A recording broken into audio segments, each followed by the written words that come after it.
I have learned over the years that when one's mind is made up, this diminishes fear. Knowing what must be done does away with fear. I would like to be known as a person who is concerned about freedom and equality and justice and prosperity for all people. Differences of race, nationality, or religion should not be used to deny any human being citizenship rights or privileges.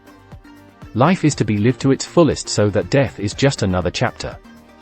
Memories of our lives, of our works and our deeds will continue in others. Whatever my individual desires were to be free, I was not alone. There were many others who felt the same way. Racism is still with us. But it is up to us to prepare our children for what they have to meet, and, hopefully, we shall overcome. People always say that I didn't give up my seat because I was tired, but that isn't true. I was not tired physically, or no more tired than I usually was at the end of a working day. I was not old, although some people have an image of me as being old then. I was 42.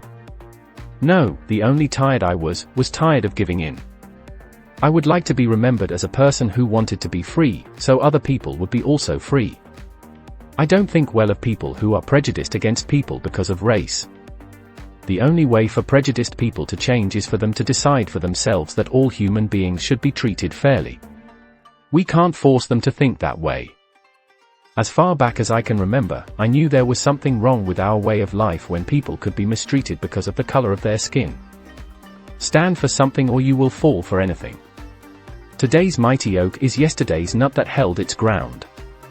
There is just so much hurt, disappointment and oppression one can take. The bubble of life grows larger. The line between reason and madness grows thinner. I did not want to be mistreated, I did not want to be deprived of a seat that I had paid for. It was just time, there was an opportunity for me to take a stand to express the way I felt about being treated in that manner. I had not planned to get arrested. I had plenty to do without having to end up in jail. But when I had to face that decision, I didn't hesitate to do so because I felt that we had endured that too long.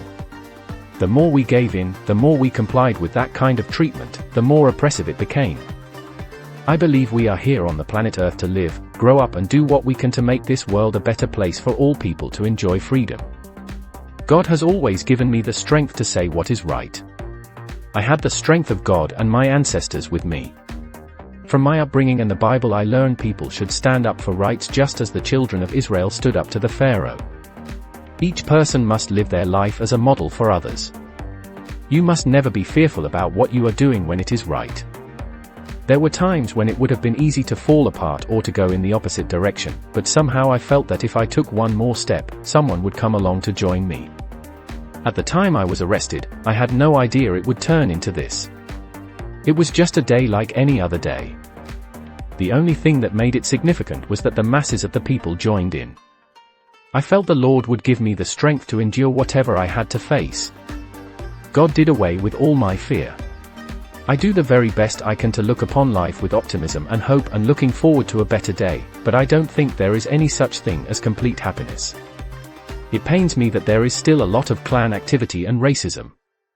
I think when you say you're happy, you have everything that you need and everything that you want, and nothing more to wish for. I haven't reached that stage yet.